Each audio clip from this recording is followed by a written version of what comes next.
We're live now. Okay. But now I have to edit people. Okay. And I guess we can start. Okay. Good day. Thanks to all of you for joining our event today on behalf of Cities Alliance and IIED.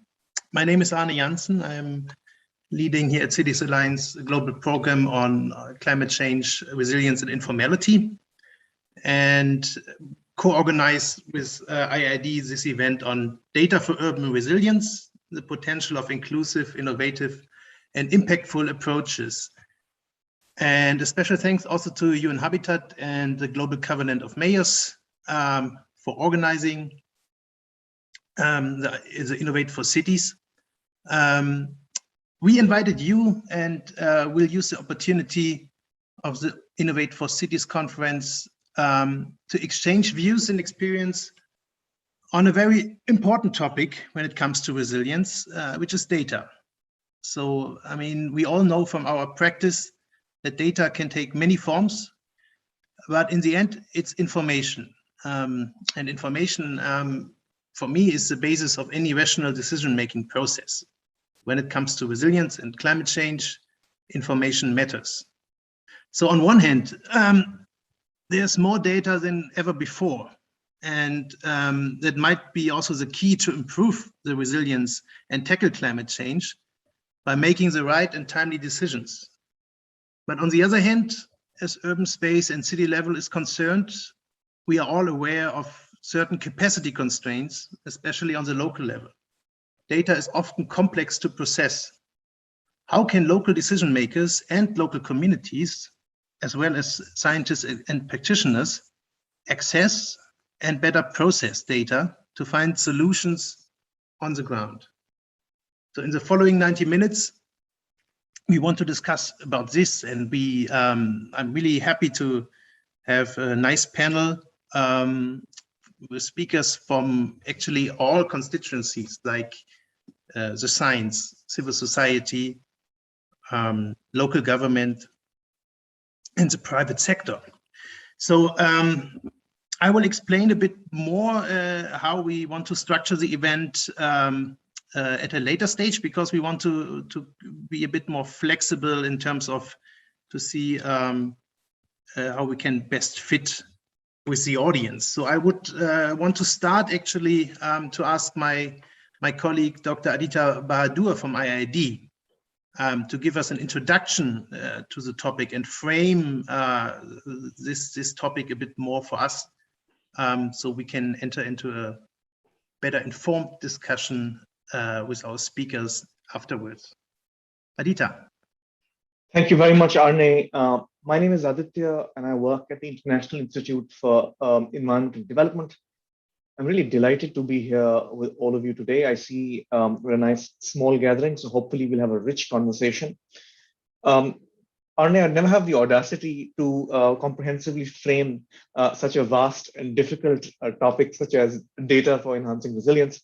So I think what I'll end up talking about is my perspective on what we need to do in order to make sure that we can assess the impacts of climate change accurately and effectively in cities of the global south.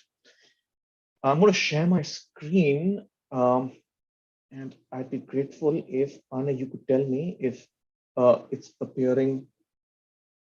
Yes, you can see the screen. Yeah. Full screen mode. Fantastic.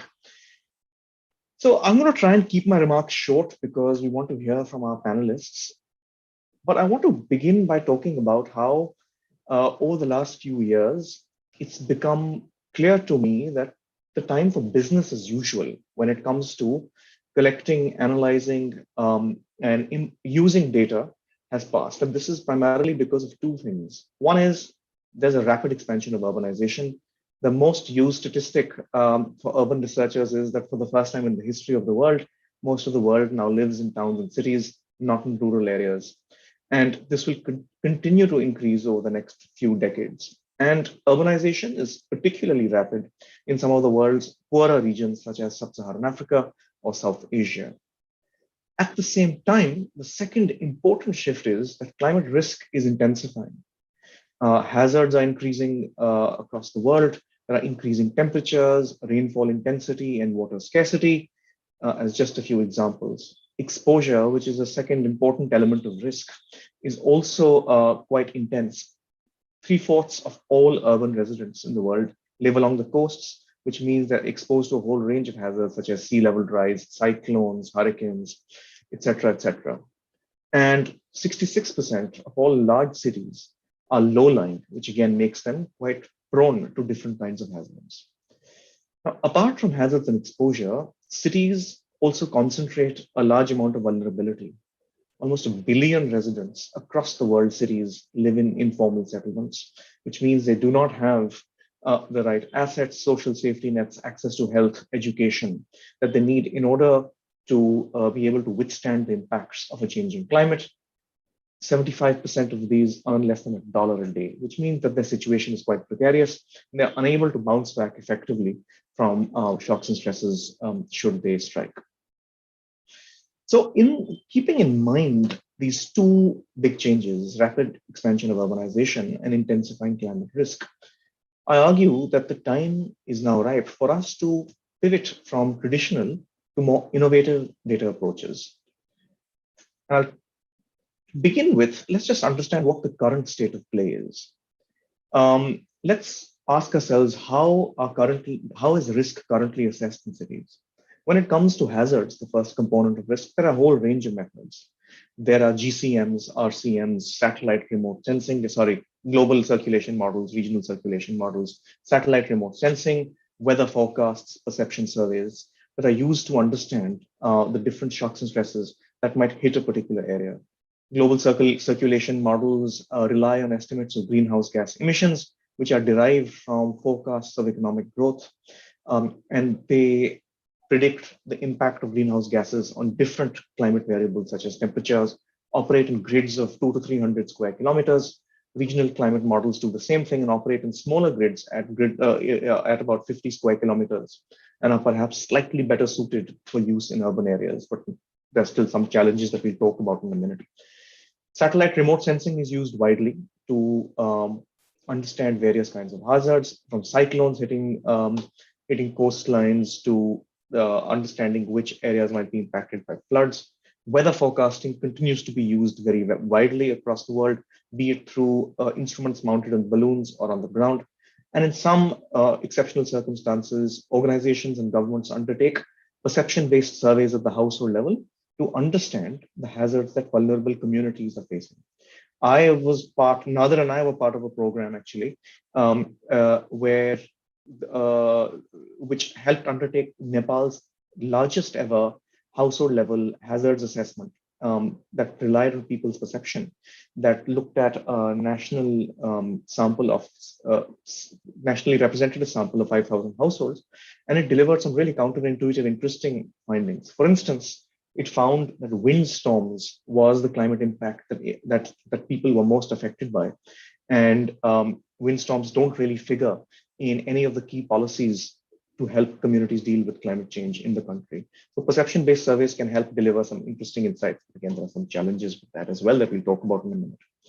When it comes to exposure, satellite remote sensing is used very widely. I mean, very simply put, if you boil this down to its essentials, it's about taking a picture from a satellite of a particular area and using that to analyze how exposed it might be to different hazards by looking at elevation, by looking at its geographical placement, etc.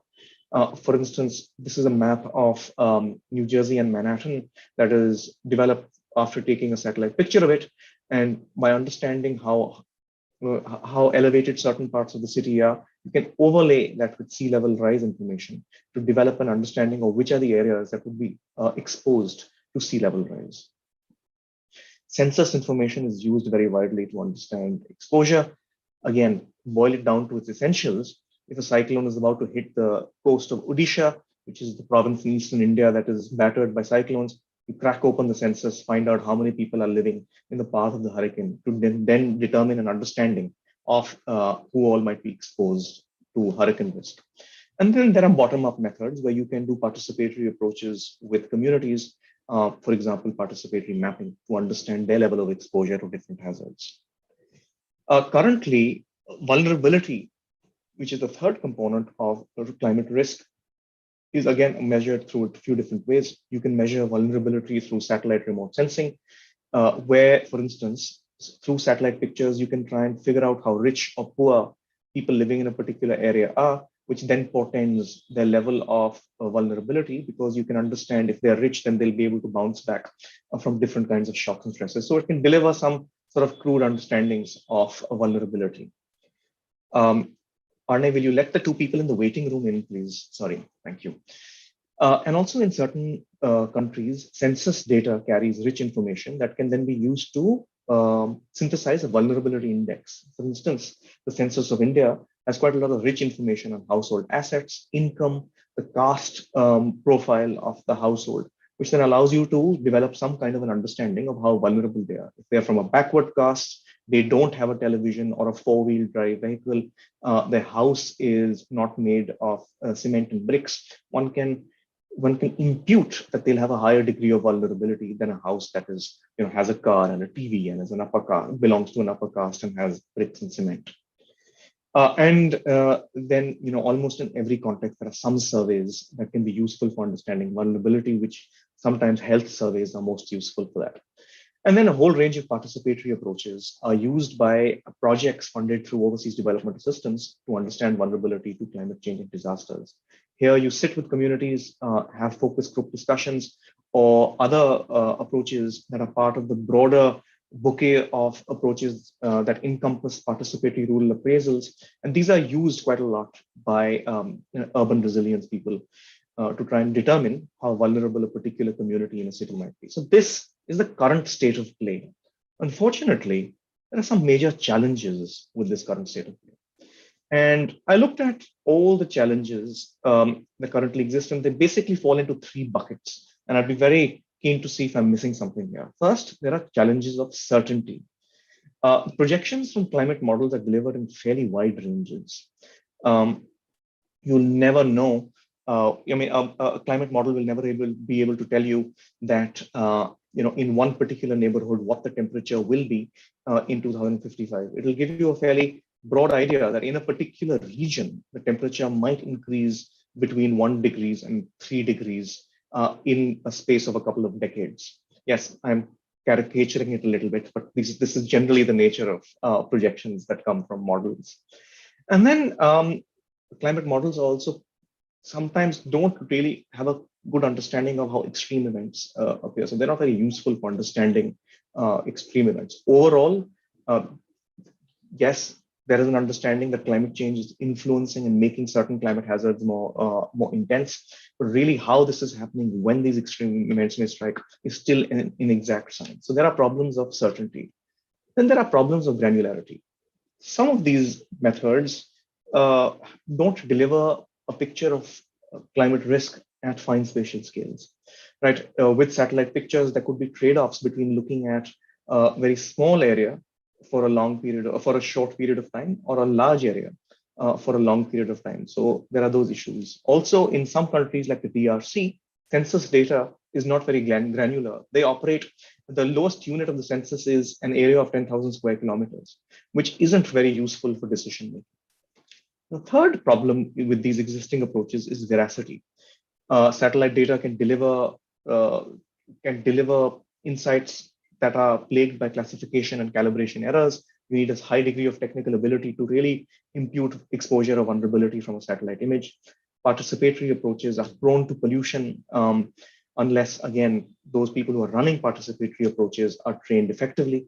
So yes, there are some of these challenges. Now, you might turn around and say, fantastic, you've told us the challenges with understanding climate risk, but this is a conference in cities. Why are you talking about this here? I think there are certain issues that are peculiar to cities that pose particular challenges. We looked at the 4 characteristics of cities. Simply put, our contention is that cities are more dynamic, complex, dense, and diverse than non-urban areas. And each of these characteristics of cities poses particular challenges. Dynamism means that there are new neighborhoods, new slum settlements that come up very rapidly that don't show up in census information or surveys that may have taken place. There's a degree of complexity that there are microclimates, neighborhood to neighborhood climates can differ based on the urban geomorphology, the material through which buildings are built, which then makes it difficult for us to extrapolate uh, how hot a city might be based on regional trends. Cities are more dense, so looking at a satellite picture to determine how many people live in the path of a hurricane, for instance, if a slum is in the path of a hurricane, might deliver inexact numbers because they're so densely packed together. And the fact that cities are diverse means that they have a social heterogeneity where people from different castes, classes, sometimes geographical areas occupy very close parcels of land, which is a particular problem for traditional participatory approaches because they rely on a certain amount of social homogeneity because they had been developed for use in rural areas originally. So there are some of these challenges, and therefore I argue that the time is ripe for us to embrace a new generation of approaches to acquire and analyze data on climate risks in cities, which entails two things: big data approaches as well as decentralized bottom-up approaches. So first, let's look at big data approaches very quickly. So I mapped out a large number of approaches, and this is really exciting field because lots of really interesting things are happening here. But because I know I can sense Arne is getting nervous that I'm taking too much time in this presentation, I'm going to limit my input to 3 examples. We talked about how it's really difficult that neighborhood to neighborhood air temperatures in cities can vary. And this is a big problem because it then becomes difficult to predict heat waves in cities and then to help people deal with heat waves.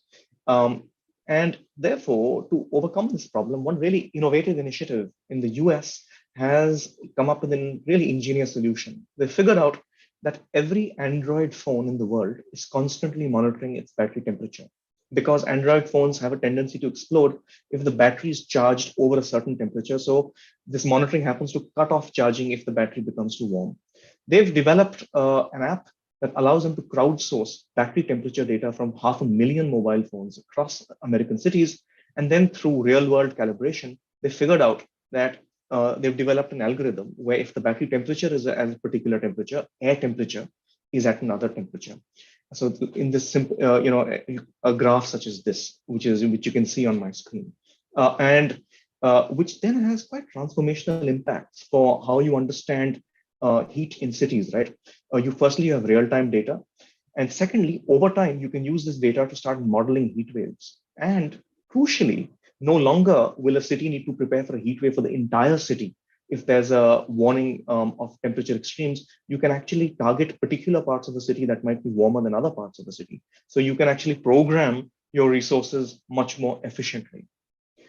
Another example comes from Dar es Salaam. Now, I talked about how it might be difficult to ascertain exposure because of density of settlement patterns in cities using satellite pictures.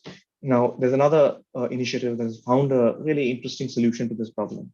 They've used low-cost drone photography that takes an extremely high-resolution image of slum settlements in Dar es Salaam and delivers a resolution of 5 centimeters square, which is fantastic. And then they've used this to prepare maps of slums, which are then penciled in by local communities to identify particularly exposed and vulnerable parts of the city. So they identify houses where poor people live, where particularly important parts of local infrastructure might be, where schools might be located, which are the low-lying areas that might not be captured by the drone image. In this way, you combine high-tech approaches with bottom-up approaches to come up with a really high-resolution picture of what's really going on.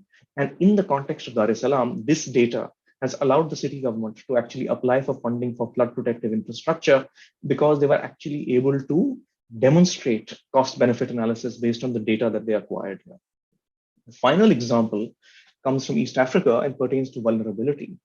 Here, East Africa, many parts of East Africa are food insecure, and the World Food Program tied up with some innovative big data entrepreneurs to come up with a way of understanding food insecurity by tracking airtime credit purchase behavior.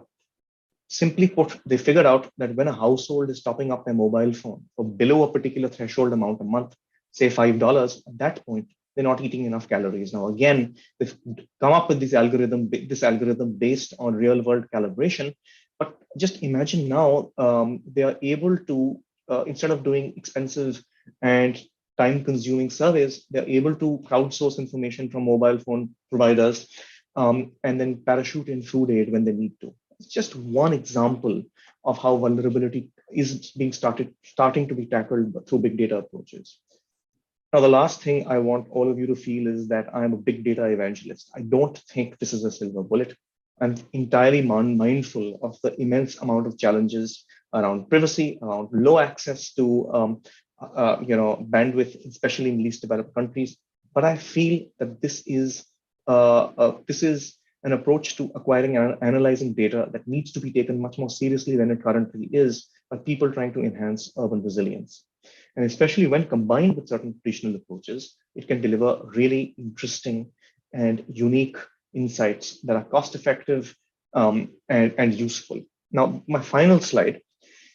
Apart from big data approaches, I think we also need to scale up existing approaches that have showed a lot of promise. And I'm talking about approaches like citizen-led planning, where you undertake long-term, deep, earnest conversations with citizens in cities to really understand the problems that they face. Good example of this comes from the city of Antofagasta in Chile. This is a city where the proportion of poor people doubled between 2011 and 2018, which led the city government to realize that if they're actually going to solve the city's problems and help reduce risk, they need to engage the informal sector much more earnestly. This information will not be captured in formal surveys and existing census information, etc. So they essentially had conversations with people in different parts of the city. They organized large public meals where people gathered, and through that gathering, they asked them for all kinds of valuable information using participatory approaches. And this was done in a sustained, structured manner over time. They also had events in town centers to gather people, which was a mix of a music concert and then a participatory exercise over time. And this, again, delivered a very rich picture of what was going on with ballooning informality in the city and what the needs of the people were. And I'm not going to spend time on this because Smriti is here, who's the expert on this. But I really feel that we need to make much more of self-enumeration exercises that SDI has been undertaking for many, many years now. This is when communities collect, standardize, analyze, and present information about their own neighborhoods, including things like settlement profiles, doing a census of the households there, mapping the geographic contours of the neighborhood. Through these processes, slum dwellers actually present themselves and make themselves visible to planners and other development practitioners that may not have an insight into these areas. And across 15 countries, across 7,000 settlements, these exercises have delivered amazing impacts. I'll give you two quick illustrations, and Arne, I promise to keep quiet after that.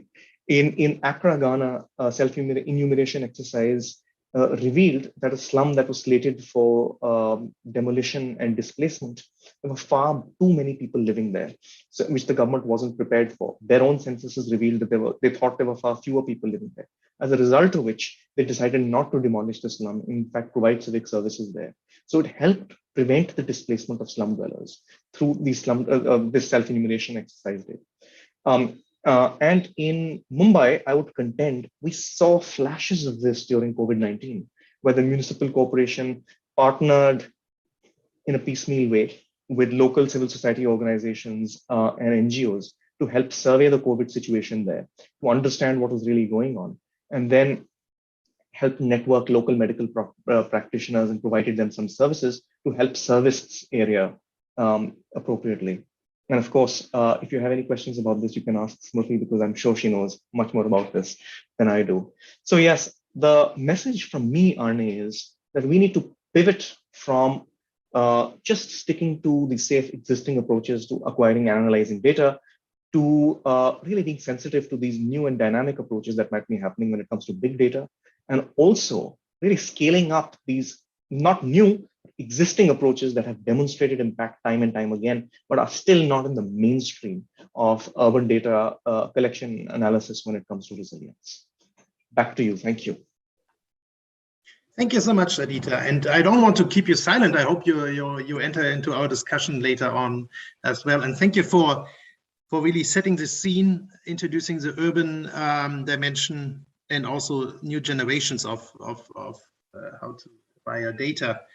And I also especially liked the introduction of these, let's say, terms vulnerability, exposure, and hazard. And I hope that our other colleagues and speakers will have it a bit easier now to bring us closer to what they found in terms of hands-on examples from the ground.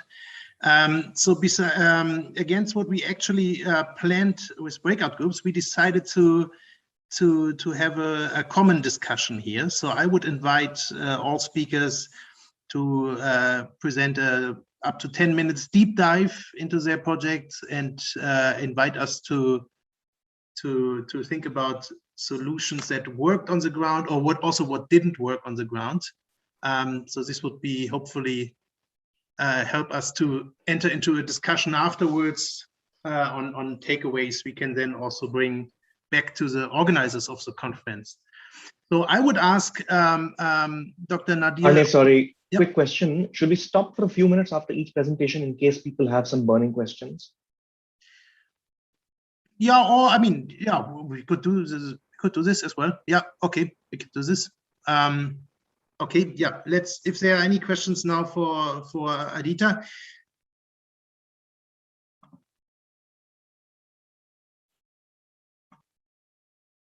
I mean, I would also say this was a pretty clear and straightforward presentation. So let's say discussion questions, I would say afterwards, but of course, if there are questions regarding the actual project or something is unclear, then please raise your hand or also write in the chat. Was an option. Oh, yeah, just write in the chat and I can answer them. Thank you. Thank you. So then I would move on to Dr. Nadia. Dr. Nadia is currently working as a research fellow at Hamburg University and is also an affiliate at the International Center for Climate Change and Development in Bangladesh.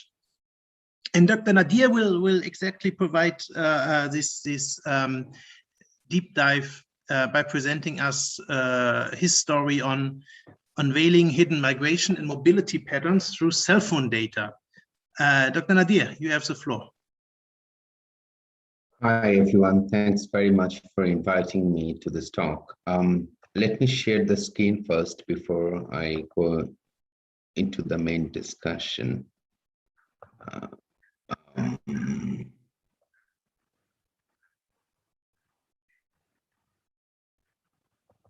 Right. Can you see the screen here? Yes. Perfectly. Right.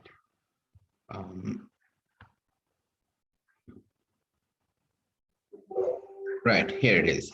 So, I mean, it started many years ago, back in 2013, when we have been talking about that how really we can understand migration. Let me introduce a scene. For example, Dhaka is one of the worstly populated city in the world. It is highly dense, and Dhaka is also sitting in a situation where anytime it could experience a big earthquake. And a category 7, Richter scale 7 earthquake will destroy 70% of the building structures in Dhaka city. And Dhaka will be uninhabitable for next 160 years. That is the projection. And in such situation, when it happens, people really demigrate from those cities. They go elsewhere. But I mean, we really do not have the resources to understand where these people are going to move. So having that in mind, we started thinking of how really we can understand this mobility and migration in Dhaka, because we have a lot of anecdotes, but not really a good research which can really predict the situation in Dhaka.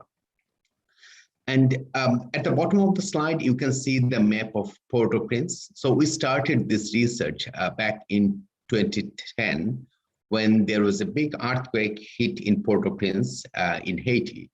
And following that earthquake, there was a huge demigration, of course, but the situation worsened in October 2010, when there was an outbreak of diarrhea in that area. And you know that they were not immune to diarrhea because this was a foreign disease, came through, international officials to that area.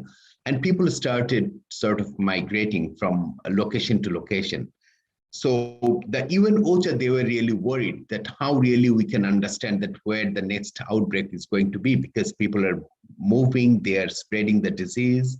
And that is where one of the solutions came from our colleagues, flow minders. They call it call data record analysis. So what happens is that you see here in the pixel that every cell phone, I'm sure that all of us here, we use a cell phone. And in Bangladesh, for example, 96% of families, they have a hold of cell phone. So every time we move, the cell phone tower locations, they move. And every time we call, these calls are coordinated through tower location.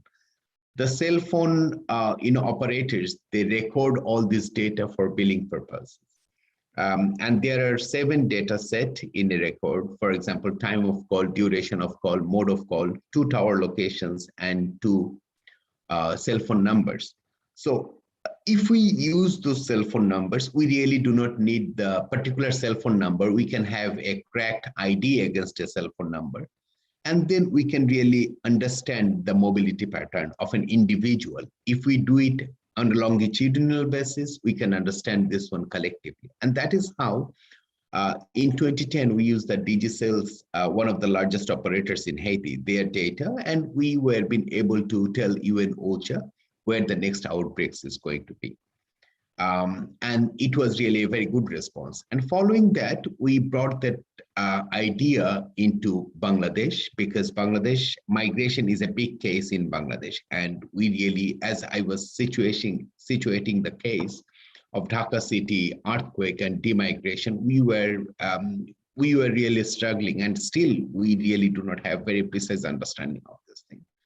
And as you see in the map here, that cyclone that passed through this area in May, 25th of May, 2013, and it was sort of having a threshold of 2 areas. One is Barisal on the left side of the track, and the other one is Chittagong on the right side of the track.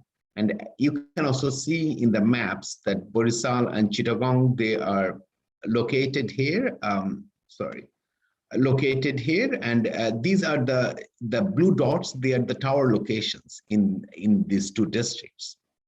So we tried to analyze those data, and interestingly, what we have found, there are a few basic findings that we had, is that we not only looked into the call data, but also we looked into the top up, because they are the pay-as-you-go phones. So we also looked into the top up, that how really top up, really characteristics of top up really matches with the changes of weather and so on and so forth. And what we found that, people, you see this hike, it is right before the Mohasen, and it says that it really demonstrates that people are really responding at a very high volume before that. And as we see that the call frequency that increased 1,500% right before that cyclone. So we understand that. And if we look into the places where these call frequencies are really higher, we can really straight away communicate that where the stress situation is much more higher. For example, here we correlated the data with the precipitation and cloud map. And we found that wherever the cloud is moving during the cyclone time, the precipitation rate was also higher. So, and also that matches, that was really correlated with the, frequency of calls at that time. So we exactly know, regardless the track of the cyclone, we exactly know where the situation or stress is much more higher than any other place. At the same time, we also see that this is one of the regular mobility of those areas from local villages to the regional growth centers, and this is, or even for business.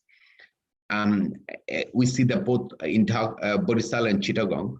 But when it was the movement paths, as we say that just before the landfall, people were moving towards the inner city. And it was really interesting to see that how people are following the, cyclone warnings and signals.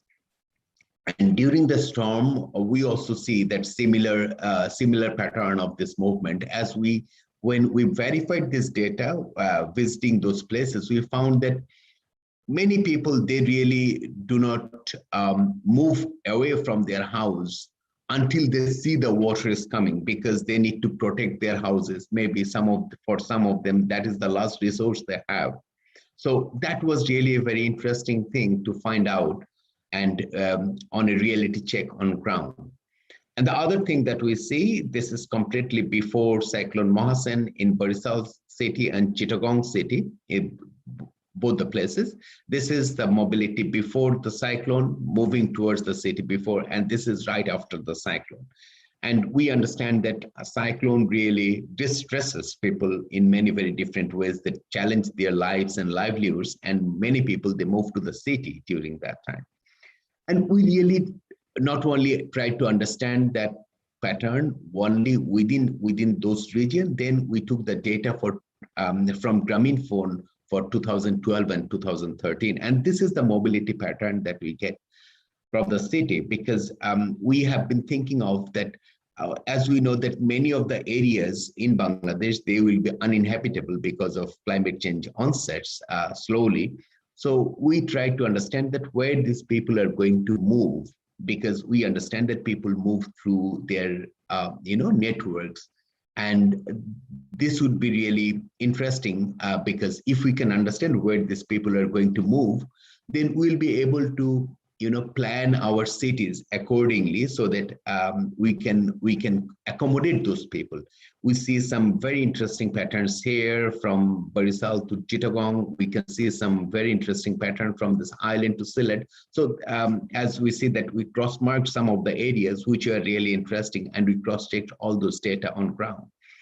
Now, when we look into this data for 2 years in the big cities, we see that these big hikes, are because of these two, Eid celebrations, which is like our Christmas. So during the Eid, people go back home and then come back to the cities after the Eid. So we really see a very consistent pattern. And some cities, these hikes are really high, where people, the immigrants are very higher in those places. In other cities, this is not really very high, because the flow is very different. So we can really identify these things. And this growth has been very much following the growth of those cities in terms of economy, in terms of business. For example, Gazipur, it has garments industries very recently, which shifted from Dhaka to Gazipur. So the in-migration has a huge hike in Gazipur than in any other places in Bangladesh. So this is what we find. We also can look into the temporal distribution of this thing. For example, when we see the seasonal migration in April to May or May to June, this can give us some very precise understanding of where people are going to move and how people are going to move. And that is where we can respond to this thing. And finally, this one is, I understand that there are a lot of regulations in terms of privacy and security. This is very standard protocol, what we maintain. As I said, that we are really not interested about the cell phone IDs or precise tower location. Rather, we can get some some codes against those IDs. We are interested about understanding the pattern so that we can respond accordingly, regardless whatever the stress situation is or whatever the plannings we need to have, so that we can have a better city in future. And that is where I would like to stop. And this is the final. We also published this work in global environmental change and climate change in 2015. Yeah, that is it. Thank you very much. Thank you so much, Dr. Nadir, especially showing the replication, that this is also possible to be replicated in other areas. I'm looking in to the participants? Are there any direct questions and questions for understanding? If not, I would like to move on. So now we have heard from, let's say, the science perspective, right? So I'm really happy to have Smutri Yukur here with us, who's a practicing urban planner working with Spark and also Cities Alliance member SDI. And Smutri would share with us some experience on mapping quite recent events, which is COVID-19 contagious risks hotspots in cities, using a community-led approach. So Smutri, I would ask you to provide your findings. Yeah, thanks, Arne. I'm delighted to be here. And while I was just looking at the presentations and the conversation that we started in the beginning, so what does a bunch of satellite images or metadata mean for a bunch of slum dwellers? There's a lot of rhetoric about the value of data in solving the world's problems. However, there are several serious lacunae in both the protocol of how data should be used, who should generate the data, who should use this data to do what. And to be very honest with us, to say that has all the data produced so far made any contribution in the life of people to produce more social justice or to produce more equity? So basically what I'm trying to say is that data by itself is just a tool. Who owns it, who uses it to serve what purpose is something that has lots of different variables. And 9 out of 10 of these variables do not give these instruments in the hands of communities. So the fact that slums are growing, the ratio of availability of basic services is going down rather than going up, is an indication that collected data has no owner that will bring services to poor people. While we don't have all the time to talk about all the data we collect, one of the areas in which we have used data strategically is mapping large informal settlements. And we believe that in a lot of cities today, large informal settlements are like townships within cities. Their densities has grown exponentially in the absence of any intervention of the city or state to provide basic amenities and services. So therefore, a lot of typical conventional planning TP schemes are impossible in these places. And therefore, the only response that comes up is normally to demolish houses and to build apartment kind blocks. And it's an approach that has been done in the past. But it hasn't really changed the reality of large settlements and the challenges that presumably most agencies consider to work.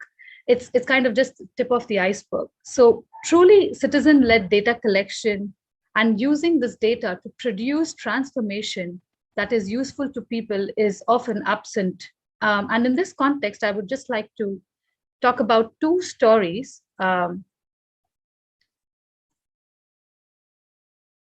You see my screen now? So, all right. So what you see is a satellite image of Mukuru. It's one of the largest slums in Kenya. It spans about 280 acres with more than 300,000 population, and it's got the worst of all the challenges that we can think about. In 2014, after 15 years of negotiations and community organizations, more than 600 consultations, it took about 40 national, international organizations to come together to work with communities to understand the realities and to put together a plan. And this is exactly the kind of plan that Aditya was talking about. It's put together by a bunch of organized slum dwellers. And it's called a special planning. It's a special planning area, which meant that for 2 years, all development would be frozen and the citizens would come together to prepare a plan. So it was all the 7 key thematic areas that would come together to build an adaptation and a resilient plan. To give a glimpse of what it meant, it's a small, teeny tiny thing that I would like to show. The plan is quite large and quite exhaustive and intensive, is to say that in the skeleton of how the roadmap looked like, you could tell from this image that most of the areas do not have access or direct connectivity with the city. So the idea was for communities to identify where the missing links are and to put together a simple skeleton plan of road network within the hierarchies, and to demonstrate and work together with the city to make something that was looking like this, where we are talking about moving certain number of slum dwellers, because the houses were along the road, to look something like this. So today it's taken about a good 4 years of talking and working with the city. And Mukuru is constructing about 52 kilometers of road. It's a serious transformation that took community-led data and used data as a tool in order to make action. With this, I would like to talk about this. With this precedent, we had this very unusual partnership with the World Bank recently during the COVID times, in which we were given the liberty to identify countries and cities where we would update the data of informal settlements where we were working. And firstly, with a view of examining the extent to which we can align methodologies, so that in future, if we wanted to work in collaboration with the World Bank, this was testing the waters. So the second thing we did was we were using different softwares and different methodologies. Although we do enumerations across 33 countries in STI, we have a standard operating procedure, but it varies largely on the tools and softwares we use. So we standardized that, and finally, we chose these locations that is on the map and those areas to do in 5 countries and 8 cities. As a result of which, our initial response is to look at the challenge that poor people faced during COVID due to lack of amenities and services. So we used different softwares in the process. And the way each of us looked at data, and each of us looked at which areas we would like to work with, to tell you very quickly. So looking at the precedent that Mukuru had set, now they are planning, the country is working on 2 other large settlements, so Mathare and Korogocho, which are also as large as Mukuru is. And the idea was to work on these 2 settlements. In case of Dharavi, we looked at revisiting the data that we worked in 2007. At that time, we had worked to prepare only 1 sector, and Dharavi is quite large for those of you who know it. And at this time, we took this opportunity to work along the 5 sectors, and it was quite much in the news that it was one of the serious hotspots during COVID. So what really went wrong? Where are the places that the city needs to work? In case of Accra, they picked up 4 settlements, 3 on the coast, and they looked at huge settlements where there were serious challenges in deficit of basic infrastructure. In case of Freetown, they looked at strategically to map all the areas, most of the settlements in the city, and they tried to link it with the Ebola outbreak that happened in 2014, because they were seeing that what worked then and why it didn't work this time and what needed to be done.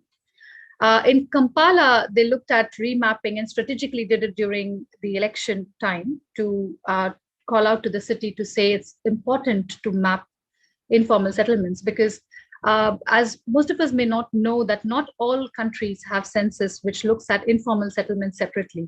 We cannot have one common census that what works for formal working for informal. It requires a different set of data sets that needs to be looked at.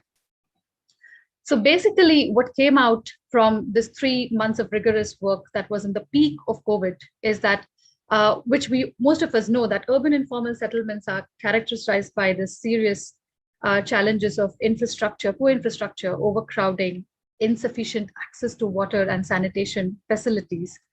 And in the nutshell, if I could put it in this form of, the best I could do is to put it in the form of a table, is, the citywide profiling data by affiliates across the 8 cities reveals that slum population densities, which are much higher than the city's average population density.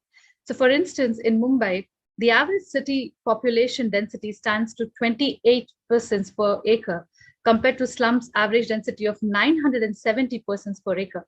So it is, however, also important to note that slum densities differ across cities and countries. So based on the data collected, informal settlements with highest population densities were established to be in Nairobi, Accra, Mumbai, and Pune. And the high population densities can be attributed also to the increasing vertical development of housing structures, which again brings in the challenge of resilience in case of disaster. The danger in this is that slum upgrading can prove to be hard if permanent structures are rapidly developed. These settlements occupy an insignificant amount of land estimated. So we are looking at something 5% or less of the cities in each of the 7 cities. And which an outlier in Kampala, which occupies 28% of cities' land and contributes to about 46% of cities' population. The evidence that came out shows that slum population ranged between 20 to 50% of cities' population, with an exception to Sierra Leone, which was just 5.5% of the city's population. In general, informal settlements were considered to be hotspots for COVID-19 cases compared to formal areas. This was attributed by inadequate sanitation, water shortage, and inadequate water, especially for hand washing and all the COVID protocols. Despite the overly stretched existing water points and toilets, a number of these facilities were found to be non-functional, which heightened the challenge even further. Now, for instance, in Accra and Mumbai recorded 1 water point for 2,000 people. In a similar case was notable in Kampala in Uganda, Kisumu in Kenya, which had 2 public toilets for 3,000 persons. So in both scenarios, interestingly, Sierra Leone, we saw that recorded the highest toilet access index compared to the rest of the informal settlements. However, the ground realities indicates that despite this optimistic figure, there are slum areas within the cities that did not have a single toilet. So people were resorted to open defecation. They were beaten up by the police because in cases of stringent lockdown measures where they were not allowed to go outside. So the alternatives used in these slums were also risk for severe hygiene and related complications such as cholera outbreaks.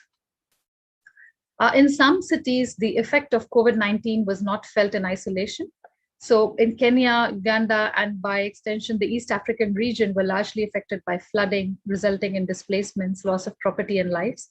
And alternate, so I mean, there was also socioeconomic ties in most of these settlements located in low-lying areas and along the river channels. The worst that came about during COVID times, that in many cities, we saw that it was further compounded by events of forced eviction, rendering hundreds of households homeless. And most of the evictions were experienced in Kisumu, affecting businesses in the city center and informal settlements. The evictions were propelled by government's demand for land, for opening up to roads, to improve access, construction of new health facilities, and improving access to water, and increasing in land value that we saw. I mean, it's a sad scenario to see that governments of cities taking this kind of measure during the extreme of COVID. The COVID-19 also affected the poor economically through loss of income. The economic strain led to inability of slum dwellers to pay for their service delivery. So collection of solid waste was what you see in the image. The resultant effect was increased indiscriminate solid waste disposal. So we could see heaps and heaps of solid waste that was left for days together, which has contributed to increasing in flooding because a lot of waste is dumped normally along the riversides in the absence of waste management by the city. And community members themselves organized and conducted cleanup exercises in most of the cities. But this period also saw some increase in government and other development partners to invest in informal settlement areas. These investments were mostly directed to improving public health provision and water provisions. Areas where upgrading or improvement plan were in place benefited from infrastructure improvements. So, however, reactive investments by government and their partners during COVID pandemic are largely insufficient. The status still exposes the residents of these settlements to high risk of spread of the contagious disease.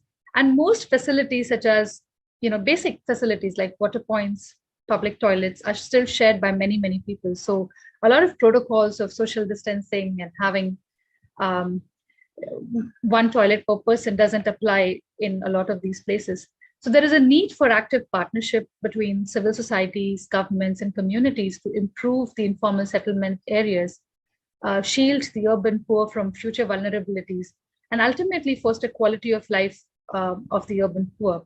So given that there is a plan of action, like we've done in Kuru, we're also doing it in many other cities. In the long run, each of us will have to look at ways by which we can deep dive into detailed data for transformative planning in these areas. And we would, by this, like to invite experts and other data experts to come and work with communities and not for communities. With that, I would like to stop and like to take any questions if there are. Thank you so much, Smriti. There's a question from Adita. Yeah.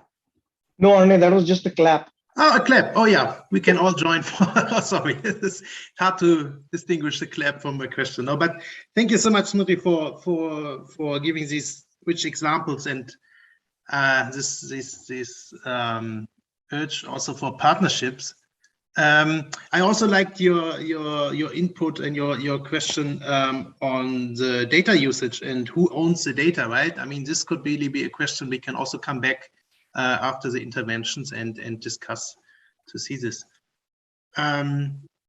So now I want to get another example from the ground, but I know the company works with communities and not only for communities. So I would ask Anthony Piowski, Senior Director of Operations at Cadastre, which is a provider of tools and services to support the documentation of land and resources, which is one of the key aspects when it comes to informality and community level. So he will tell us about land rights and gives us an overview about the technical tools and services to support documentation of land and to build stronger, more sustainable communities.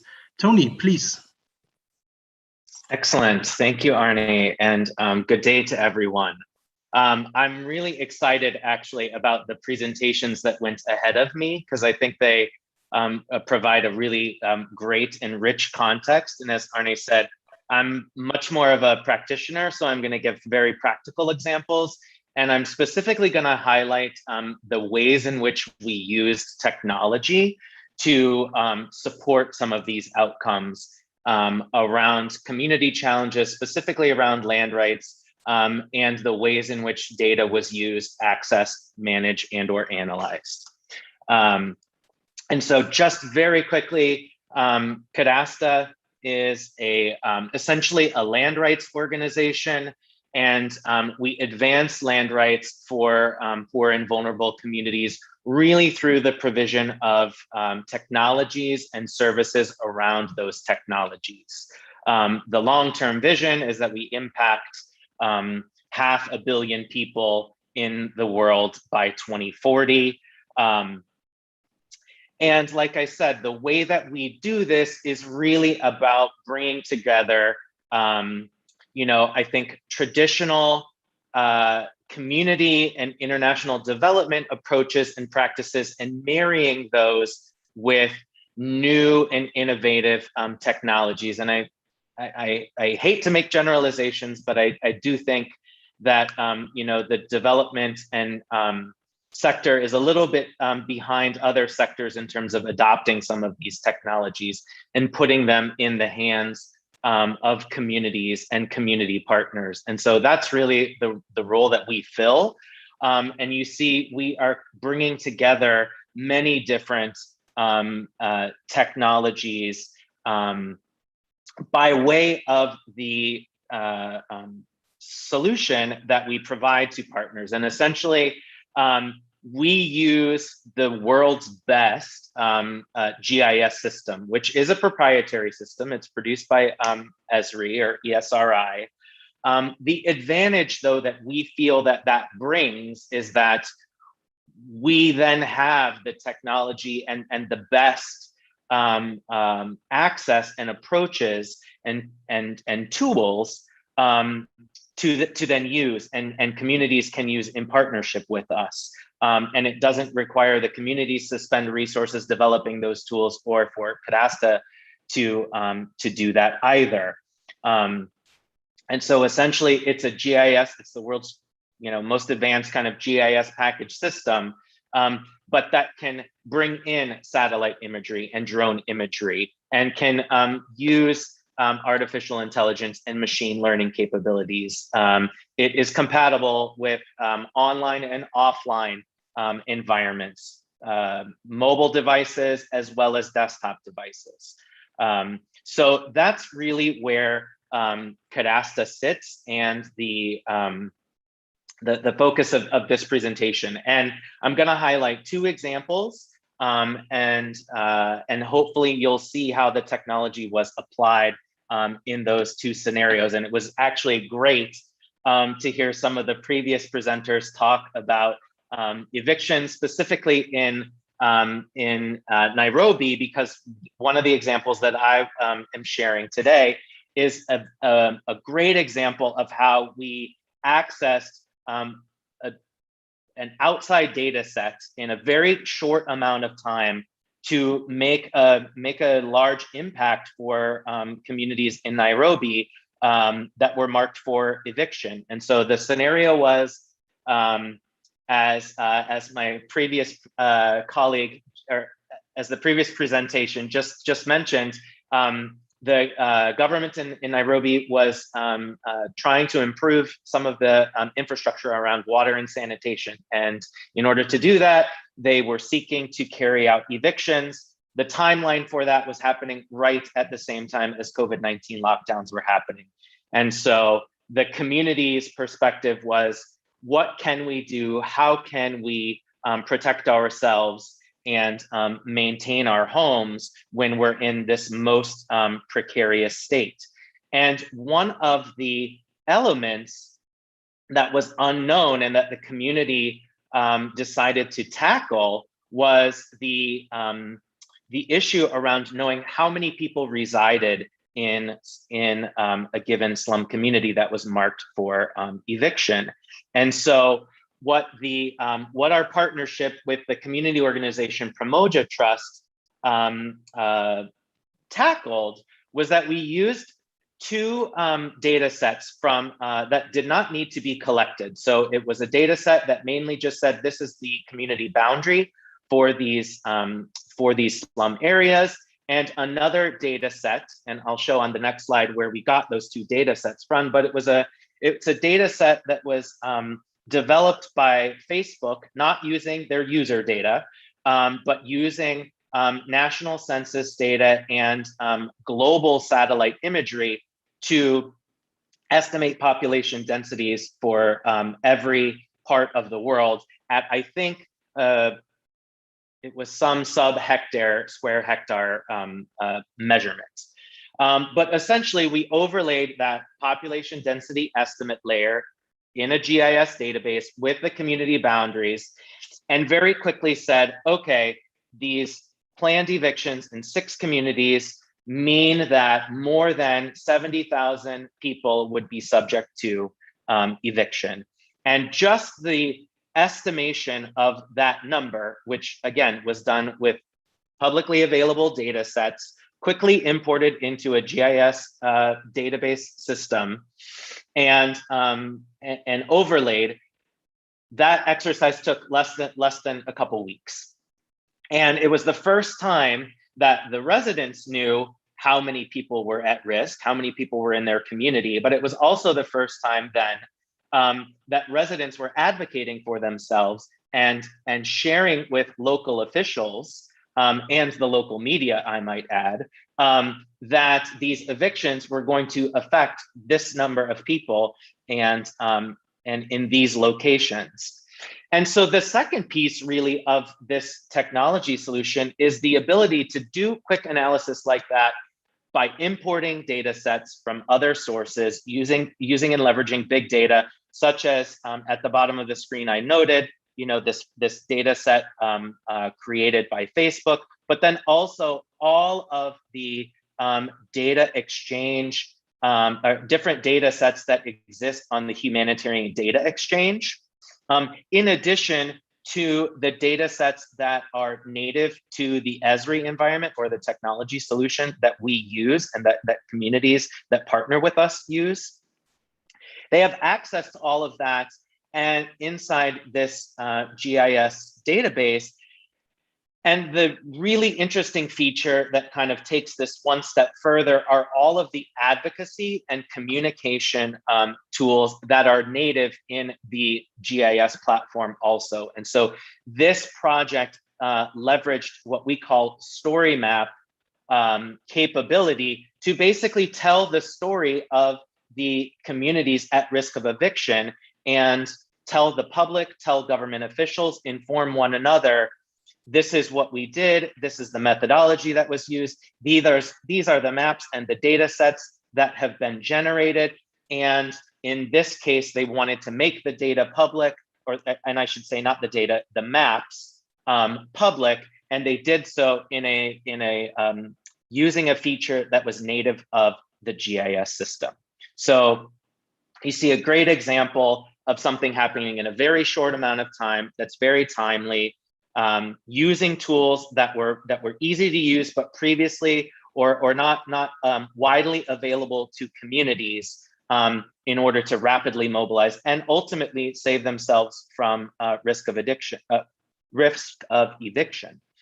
They were those areas, the demolitions and evictions were halted as a result of this effort. Next slide. All right, thanks. There we go. So the next slide is a project in Haiti, and it is maybe a more traditional land rights project and community led project where there is a household survey that's administered. And in this case, we were working to collect data from 20,000 households, and this data was collected by the local residents themselves. And it was, so it's an individual household survey that uses high resolution imagery. Some of them were generated by drones that the project procured, and then others used satellite imagery. All of that was uploaded into the GIS platform and then is available in the surveyor's hands by way of a tablet or a smartphone device. And ultimately, the project is seeking to create parcel maps, and the government is going to be, the government is involved in this particular aspect of the project because they have said that they would be willing, if certain conditions are met, to issue documentation affirming the rights over these lands. But in addition, at the community level, the parcel maps will be used for community planning and providing community services. And I see that I have 10 minutes left, so thank you for that reminder, Arnie. As I mentioned, one of the features of this effort is the data collection at the household level using a phone or a tablet device. It leverages the phone's GPS capabilities and or can be paired with an external GPS or GNSS, global navigation system or positioning device. And the surveys themselves can be administered in multiple languages. So I'm going to just click through the screen here, and you'll be able to see that on the device, you select, or the data collector selects the survey type that they want to use. They're prompted by the set of questions, usually about family demographics and occupation status. Occupation meaning, do you rent, or do you own the property? Do you have documentation? Do you not, etc. And then the survey also can collect data sets like photos, both of family members. If IDs are not available, they can take photos of IDs and other documents for recording and documentation. And immediately upon completion of the survey, and you can toggle between languages too. Immediately upon completion of the survey, if you're in an online environment, you can hit send, and it is sent to the cloud server. If you are in an offline environment, you can save the survey responses to the device, and then when you are back in an online environment, you can the surveys can be uploaded. And so it works in both online and offline environments. Very quickly,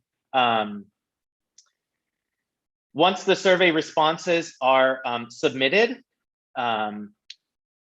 it populates instantly, because these features are native of the technology that we're using. It automatically populates survey responses and the geographic attributes that are attributed to them. And so you'll see this is an example, not using real data, but this is an example of the functionality. So 67 surveys were submitted in this example, and the survey question asked about who the occupant was, if it was an individual or a family, and then those parcels are captured on the map here.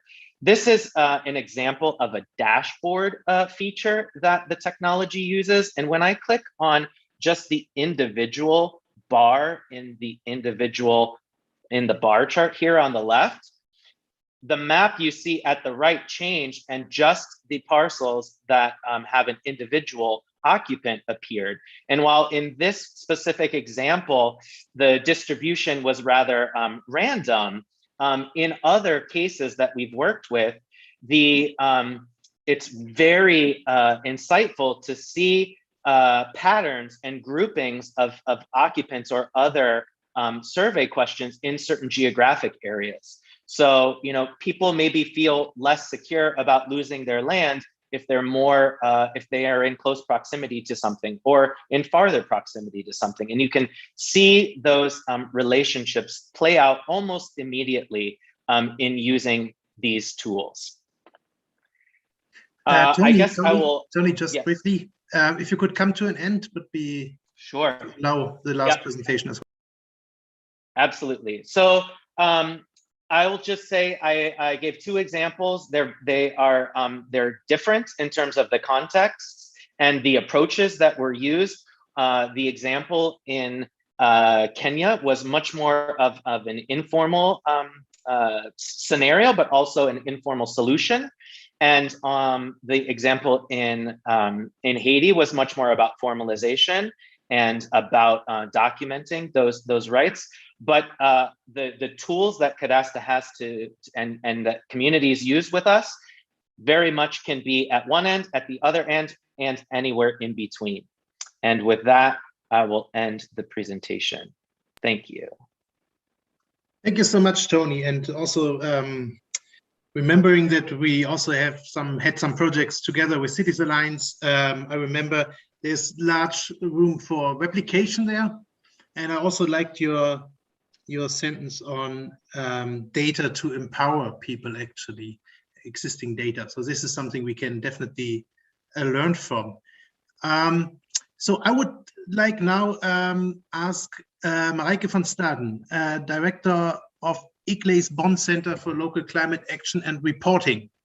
Marijke, having heard all of these examples, and also keeping in mind that the 2018 report from ICLEI, Data Speaks Louder Than Words, was a really well-received report that actually brought up some of the questions we heard also today. Can you give us your view and your state on data when it comes to local governments? Thank you. Sure. Thank you so much, Arne. Can you see my slide deck? Yes. Wonderful.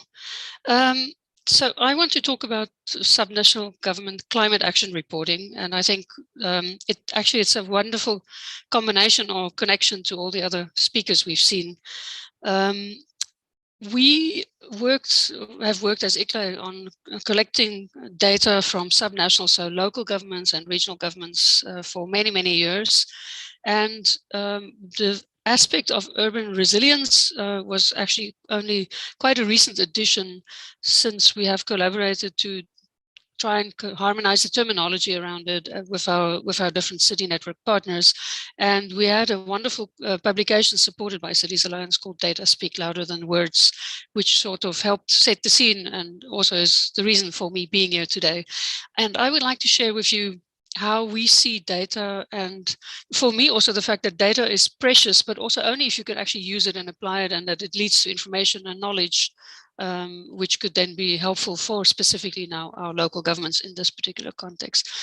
So as you might know, the CDP ICLEI Unified Reporting System is, sorry, can you see my slide deck? I'm just now working on two screens here and it's not clear. We can see it. Wonderful. Not full screen mode, but we can see it. Okay. The full screen mode is displaying on my other screen. So we have collaborated with CDP since 2019, since we had two separate reportings and platforms, and these now actually speak together. So we have the CDP ICLEI Unified Reporting System. And this is for self-reported data by the local and regional governments. And what are we capturing here?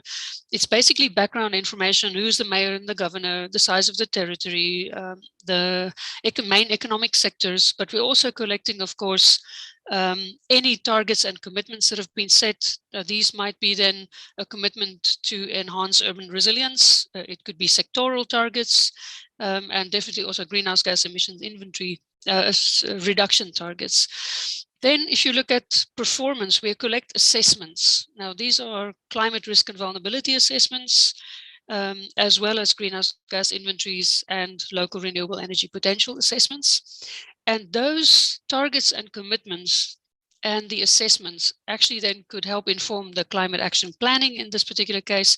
So we collect plans and we collect also the actions and tagging to these which investments and finance has already flown or where there's a need or a gap for investment as well. And the challenge of investments indeed it's a major gap, and we're trying to track this in a more comprehensive way as well. Now, our platform serves multiple initiatives. The ICLEI initiatives that you see on the screen are our global climate impact program called Green Climate Cities, the TAP, which is our finance and access to finance program, and then projects like our urban LEDs projects and initiatives like eco-mobility. It also addresses, sorry, then I just need to delete that one. Also addresses, of course, other initiatives. So our platform serves the Global Covenant of Mayors, the Race to Resilience, the new Race to Zero as well, and the equivalent for cities there. We serve the 100% renewables network, so we're collecting energy data. And specifically, I wanted to mention Making Cities Resilient 2030, which is a discussion where we're now exploring with UNDRR how to also make sure that the reporting can also be serving that particular initiative. Now, if we look at the Green Climate Cities program, I just wanted to give you a snapshot. This actually helped set the scene how we are collecting data and for different purposes. And one of the areas that I wanted to share is we want to look at governmental operations, but specifically community-wide activities across all sectors and all partners, as far as the local government is in a position to report on that. And in the current constellation, it is very challenging for our local governments to report. They typically do not have capacity. They struggle because they do not have enough in-house staff capacity or financial resources. So we're really looking for also university master's degree students who can volunteer and support the subnationals to report. One of the areas that our reporting system addresses not only what the local government wants to do, but I also wanted to zoom in here on having a robust MRV system. I know the terminology is constantly evolving, but measuring, reporting, and verifying is quite an important piece in the reporting platform. We're trying to help through standardized templates that there is a coherent and robust reporting, addressing things in a consistent way around the world, with all the cities around the world, all the towns around the world reporting in the same way. And if you look at the last point here, we also want to use that data to help vertically integrated reporting, helping national governments understand what is the subnational or local contribution, and in an ideal way, our system can dock into the national system, that there would be one reporting by the local governments and it would feed into the national system. We're speaking to several national governments about that at the moment. Now, some people touched on many of these pieces, the value of data. So what we're trying to do is mobilize reporting in a consistent way. We have a single intake space through the CDP ICLA Unified Reporting System, and we offer this in multiple languages to make it also easy for reporting. What happens then with the data? It's not just sitting there. There's a data review process where we are also then checking the data completeness, the robustness, and the quality. We also make recommendations where we spot mistakes or possible mistakes, or where we spot gaps to say where could they potentially get the data to complete that. We try and encourage local data use. So if there's only an opportunity to take national data and disaggregate that, that is also an option, but that's not the preferred option. We really want to have to see and use local data as far as is possible. And that connects very nicely to what the other colleagues presented as well. And then we want to also identify options to scale up. We are now in a climate emergency. We want to make sure that there's informed decision making and that we can help the city councils and the local governments identify areas where they may be not reporting on, so they might have missed actions in nature-based solutions or whatever, to bring them also to other peers who can also share their experiences. And last but not least, the use of the data. Of course, for us, it's important to track progress over time. To see that there's an evolution. And if there is no progress over time, clearly we have a problem. So we can also use the data or the lack of data to identify challenges and gaps, and then feed these into our capacity development approaches, working with other city networks, working with the Global Covenant of Mayors to train, to do webinars, to help find data options and sources. And as I mentioned, to get that vertically integrated reporting moving. We're trying to focus on all the sectors, all the themes. What you see on screen is not by any chance all the topics, but just to give you a snapshot, the main focus is, of course, energy, buildings, and mobility, as well as water and waste. We're trying to encourage a focus and reporting on food, on procurement, also the land use and agriculture or forestry areas, and air quality is increasingly a very interesting topic for reporting as well.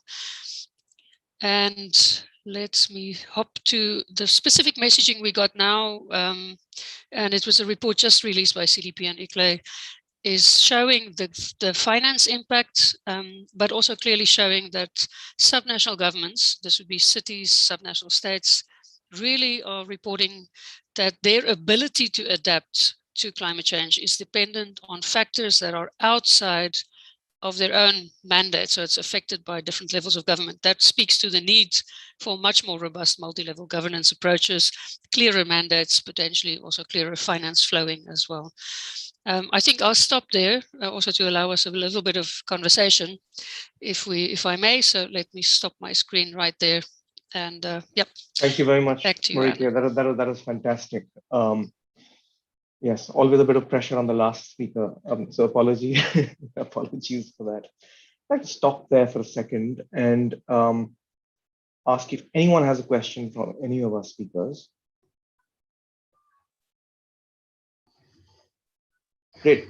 Feel free to raise your hand at any point, but I will turn to some of our panelists now. Maybe I'll begin with Nadir, since you went first.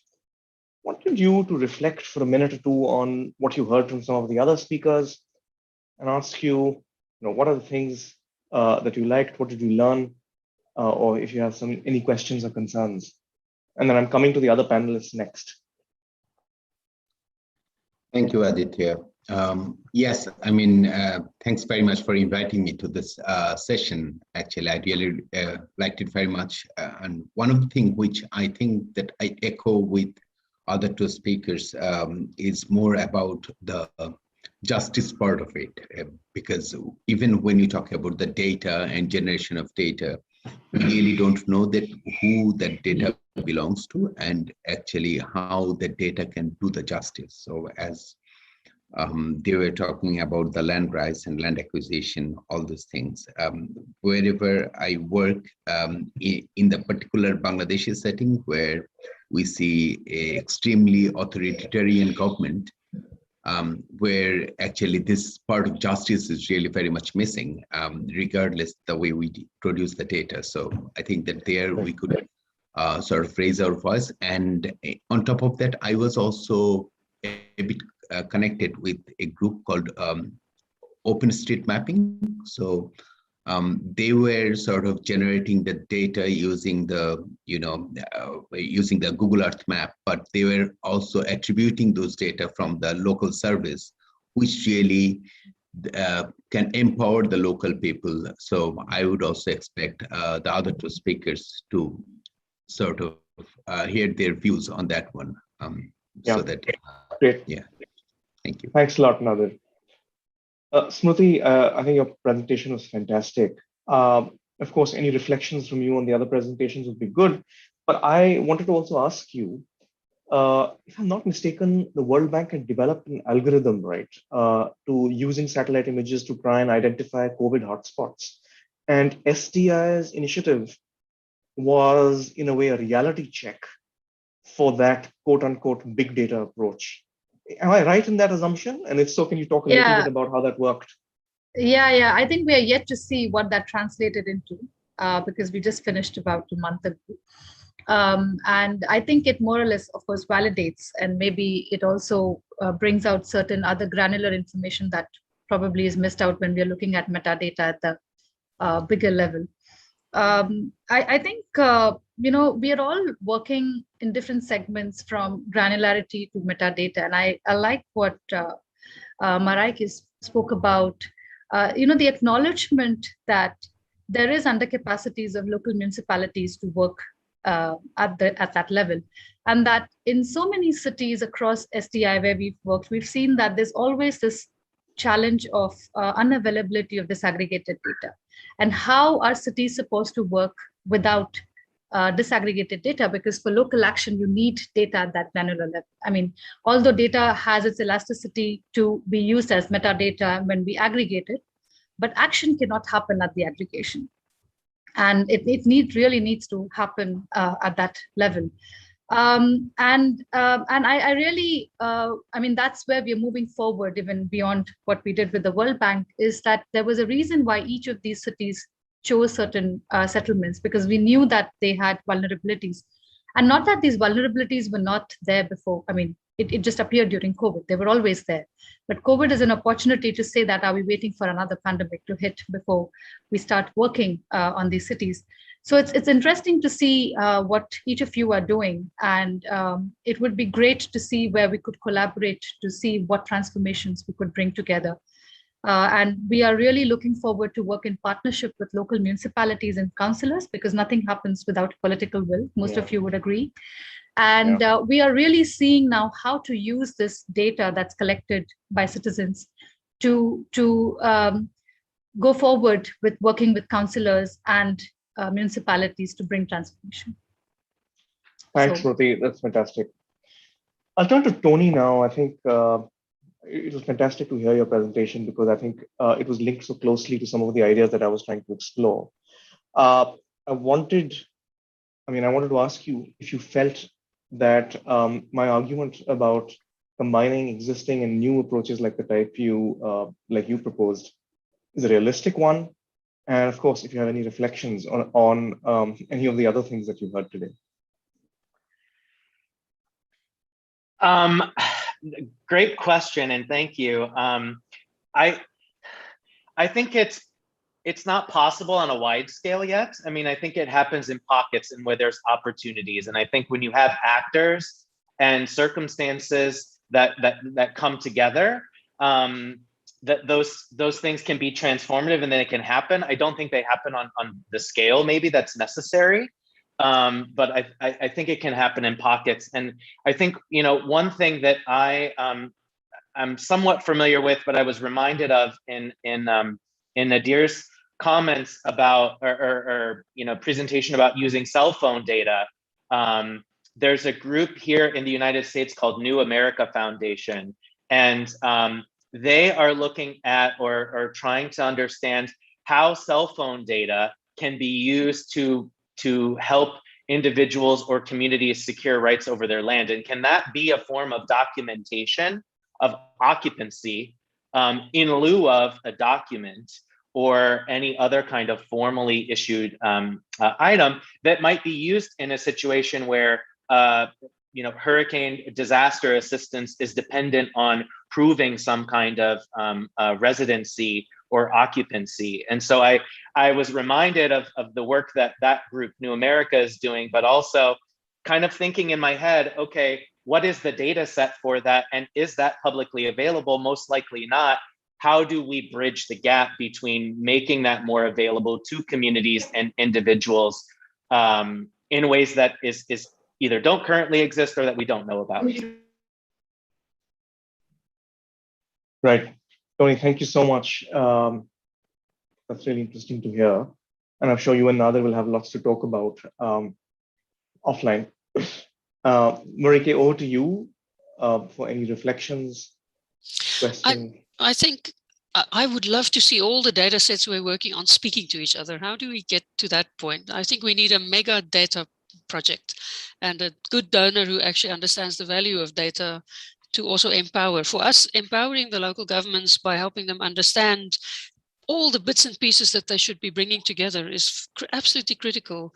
If you're looking at it from the community perspective, from the citizens, the businesses, they all, I think if you're looking at resilience, they do not know what climate impacts are coming down on them. They are not prepared, and people are just steering blindfolded into the future. I think I'm really concerned about the fact that we are not informing people properly and that the data is not effectively used. And there is massive potential. So I would be open to any form of collaboration in this space. And I think the GCOM, the Global Covenant, can also maybe hopefully enable that potentially, because we want to get from, I love the slide that Tony showed, from satellite data to phone data.